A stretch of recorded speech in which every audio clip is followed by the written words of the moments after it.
So I hope that's okay for you. I'm just going to share you presentation.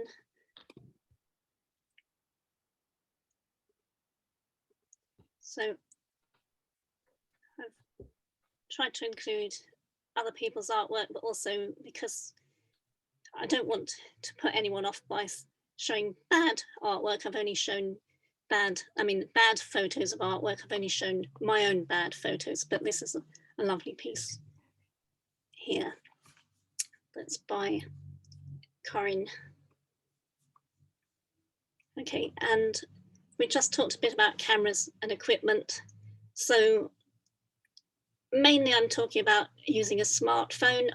There's also a picture of my quite old digital camera there, which is quite good for handheld work. You might have a DSLR, which would be brilliant. My son's always telling me I need to get one, but I don't feel like I want to invest in that at the moment. But if you know somebody who's got one, or you have one and you want to use it, even better. So the main thing is to use what you have and use natural lighting if you can, because the best lighting is natural daylight, and that saves you a lot of hassle and equipment and so on if you can get reasonable daylight. Today it's a bit dull outside, so I'd probably, if I could, I'd hold off taking a photo in this sort of weather, but generally if it's bright, sort of middle of the day, you can get away with a lot of things that you wouldn't get away with if you were sort of trying to take it in the evening indoors. But I mean, again, if you've got some sort of tripod, that's really useful too. I haven't, but there are ways around that as well. We've just got a question. What is a DSLR? It's a digital single lens reflex camera. So it's, in the old days, you had those big cameras that you turned all the dials and set the settings and used film. And there's a digital version of that.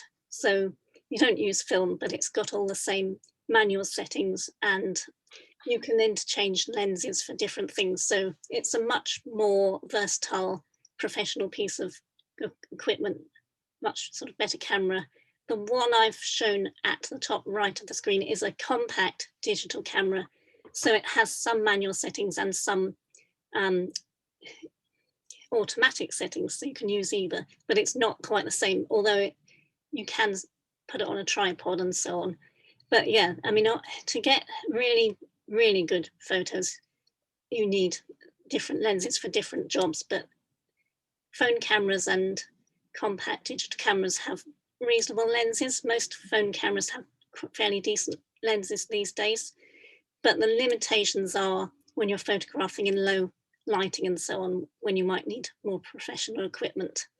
So that's why I'm saying natural daylight is really the best recommended thing.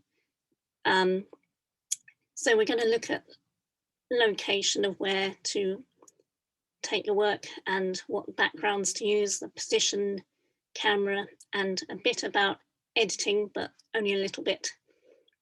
Okay, so here is a 3D work by Cara McWilliam, and just showing you what you can do with setting your work on a tabletop. So your location, this is where I'm sitting now, a picture of my room, so a bit messy and so on, but I've got a skylight, so that gives me quite good natural light from the north, which means not so many shadows, and the sun doesn't really get in it much, so it's quite good for taking photos in the middle of the day on a tabletop, but it's only small, so if I want to take larger work, then I would have to find another setting with a bigger window or outside. But I mean, there's always going to be problems with shadows and so on. If you've got a nice sunny window, you need to look at it, taking shots when it's a bright cloudy day or when the sun's just off that room, so that it moves around and you don't get any shadows cast and so on. And if you're indoors, turning off artificial lights really does help, because they cast different colors that you don't want. You won't get true colors as well as you will with natural light. So if you can take your work in a room on a wall near a window, that's ideal, or on a table if it's 3D or small, and turn off any artificial lights and just look at where the shadows are and so on. Or outdoors, but outdoors obviously can have its own problems. So Maddie Millett has taken these beautiful shots and it's really enhanced her work with having other things in the background. And I think that speaks about what her work's about. But if you just wanted to take something outdoors without anything in the shot, you've got to look at whether there's shadows from trees. You might have a bit of wind blowing that might move your work around. So there's all sorts of difficulties with outdoors. So I wouldn't recommend it for everything. And generally, you can't really control the lighting as much as you can indoors. You know, clouds moving over might change the setting and so on. But it can work, so it's worth playing around with that. And as I say, use what you've got. And if you haven't got a good indoor space, then outdoors might be your best option.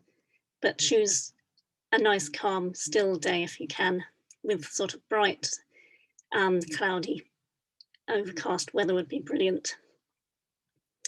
So also looking at what your background is. In the last photo, Maddie's got grass and plants in her work, which looks good. But generally, you might consider using a very neutral background, and you might have some pieces of card or paper that you can use on your table or behind your work.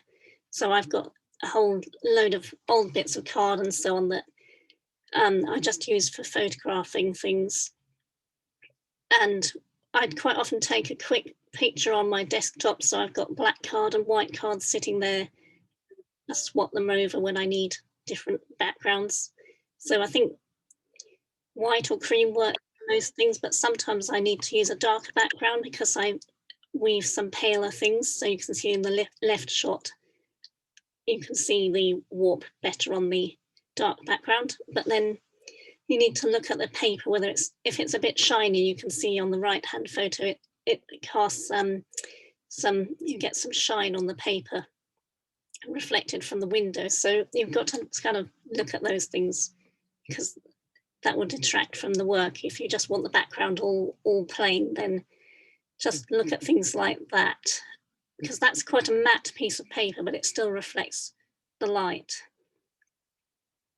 So sometimes, like in these shots, I'm not taking a picture of the artwork, I'm taking a picture of the background. You might want to try that just to see what your background looks like before you put the work in, and then you can see if it actually enhances the work or if there's any problems.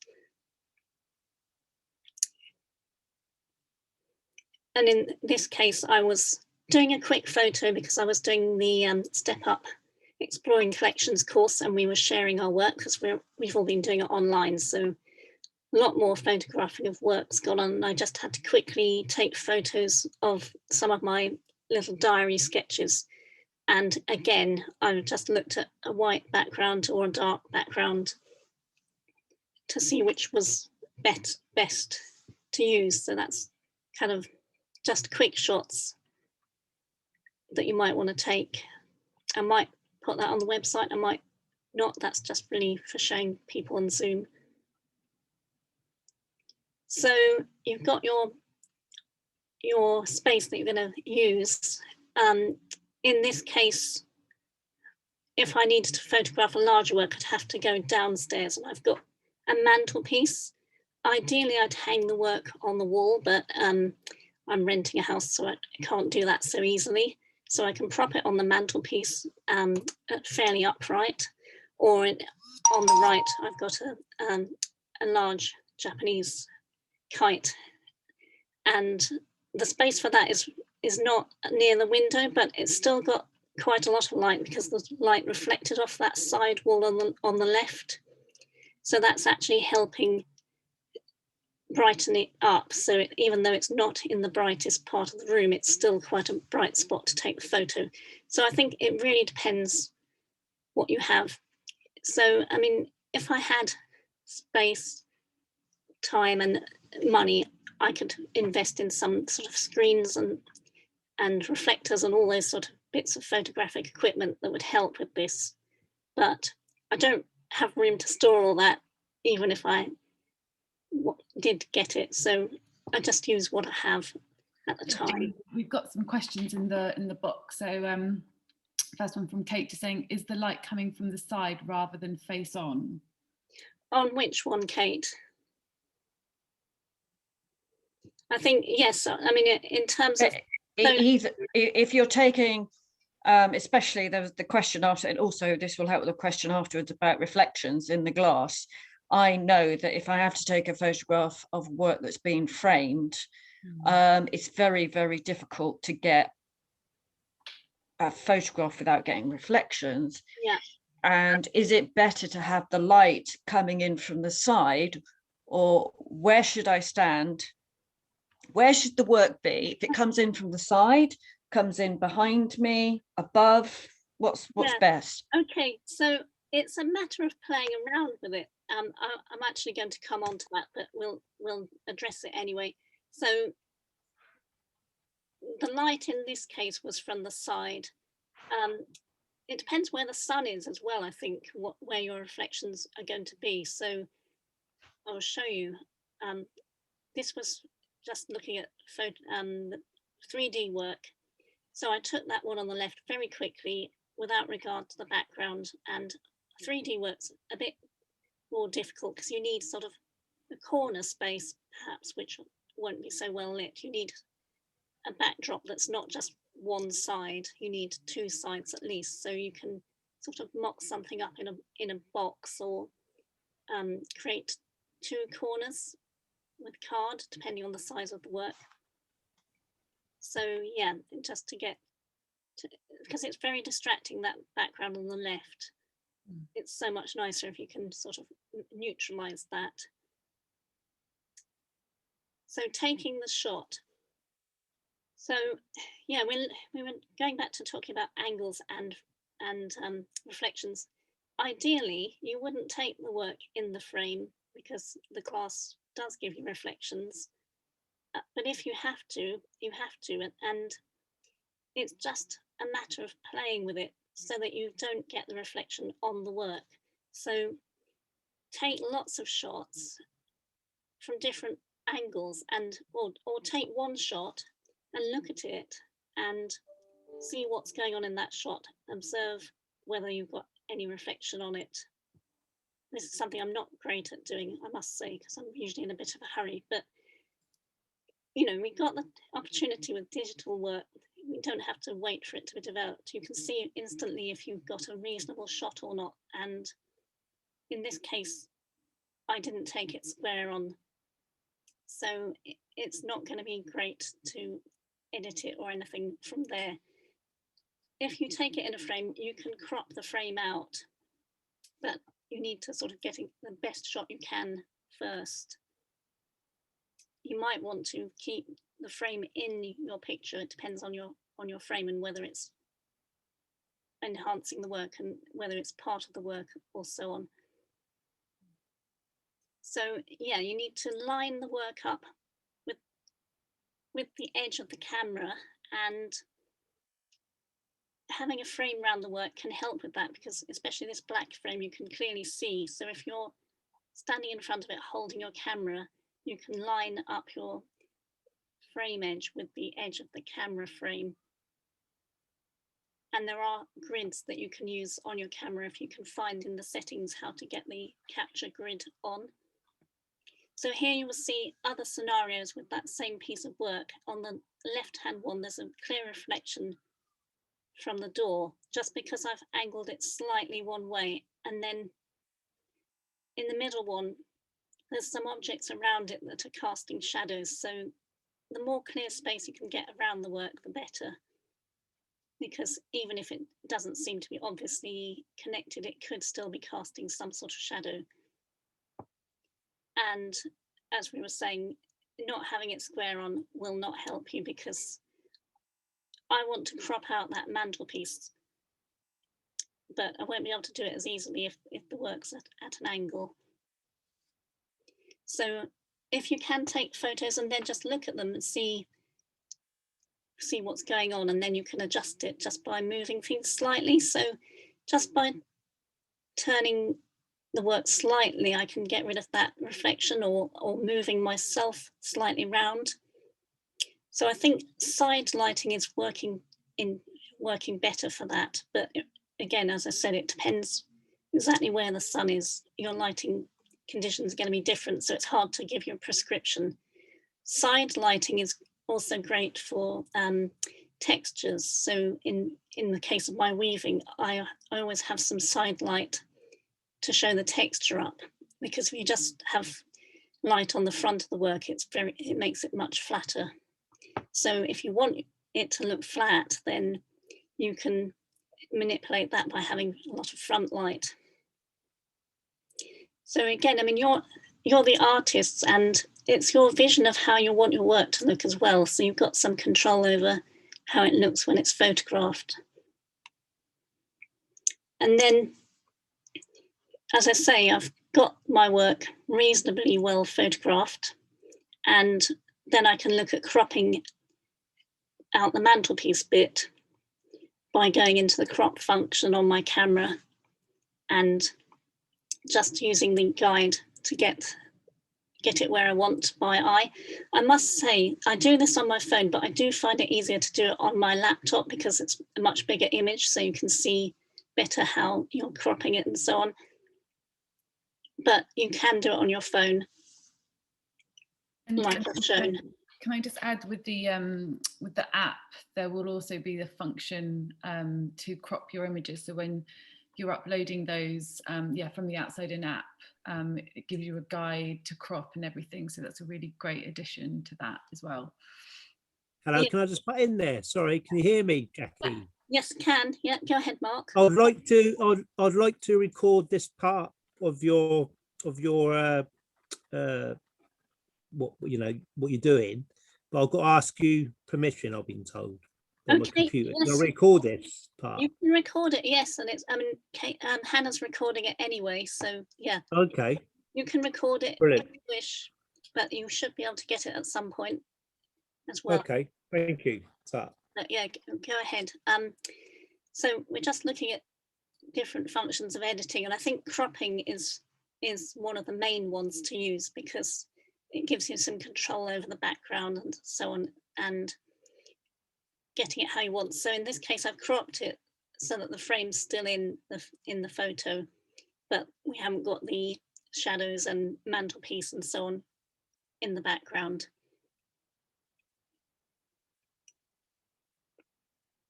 So also there were some shadows inside the frame, so you can remove those by removing the frame. So you, as I said, you might decide the frame is an important part of your artwork, or you might not really need the frame to show your artwork off.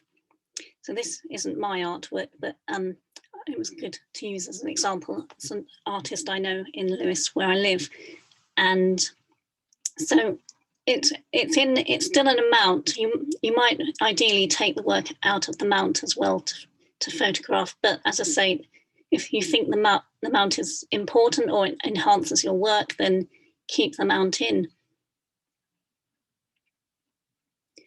And again, there's a couple of functions that you can use in the adjust, and there's lots of effects and filters you can use, obviously, with digital editing. But I think to keep things, the simpler the better is the best way. You want to show off your artwork and not sort of mess with it too much. But if you look at the white point, if you've got a white surround like that mount for that image, it won't be white when you photograph it. It might be bright white when you look at it, but you know that whatever light there is coming onto the work will sort of tint it a bit, so that the sunlight might make it a bit sort of creamier. So if you want to whiten it, if you use the white point, it will make it whiter. So anything in the work that's white, you can adjust and increase it, make it a bit whiter. That's different from brightening it. There's also a function you can see on the left of the editing shot with brightness. you can have a look at that too if you think you want to make the work brighter, but that will change the colours a bit. So the white point's quite a good one, and also the black point can help. If you want to keep that frame as black as possible, that can help with that. And when I showed you the photo of the reflection on the black surface, you can get rid of a bit of that by increasing the black point. So those are the two that I would mainly use. As I say, you could look at the other settings such as brightness and contrast, but you're in danger of then not representing a work how it really is. You might be enhancing it in some way, which is sometimes great for putting it on Instagram or something, but if you want to just show your work how it really is, I wouldn't use too much editing, or I'd do very subtle editing. So I think, you know, you can play with editing. If you get into editing, you can probably find out quite a lot just by experimenting with it. And we've just got a question asking whether the white point and black point settings are available only on mobiles. That's something I don't know. I mean, I think you can adjust all these things in various editing software, so it depends what you're using. And is this example iPhone? So I've got not an iPhone. An Android. An Android phone, thanks. Yeah, so, but I think you've got the same settings on iPhones and so on. Yeah, we've got, there's black point and white point on iPhones, which is in the editing section when you're looking at the image. And then this is, also on the Android. Yeah, so I mean, your version might be slightly different, but you should be able to find similar things to that. If you look at your camera settings, there's also a white balance that you can set when you take the shot, which improves the whiteness. So it will sort of adjust for any artificial lighting and so on. I don't really use that. I don't really play with my camera settings too much, but I mean, that's perhaps a topic for another day, looking at your camera and seeing what you've got. Even on a phone camera, you can do a lot of manual settings if you wish to, and you can adjust so that you take very good high quality photos. So, you know, people who want to go into that would perhaps be a different session to look at that. So, and there's something called raw images, which take them as the best quality you can get. But I don't want to bamboozle you with technology, and to be honest, I don't use any of that myself at the moment. I'm aware of those things, and so far I've not needed to use too much of that, but a professional photographer would definitely be using all those things. So what I'm focusing on is getting the best quality image that you can with just using automatic settings, and just positioning and getting the best lighting you can with the setting that you have, the location you have, and so on. So, you know, you just, I think taking large work, very large works, sort of over 1.5 meters big, then you'd have more trouble with your phone camera because there's different requirements for the focusing. So when you're taking your shot with auto focusing, it's just taking the focus from the middle that you're pointing at. When you've got a larger work, it's got to work harder. So phone camera lenses aren't necessarily adequate for really large work, and neither for really small work. So again, having brilliant lighting does help with that. But yeah, I think just take the image and see what you can do with the equipment you've got, and then maybe look and see if you need some help with it.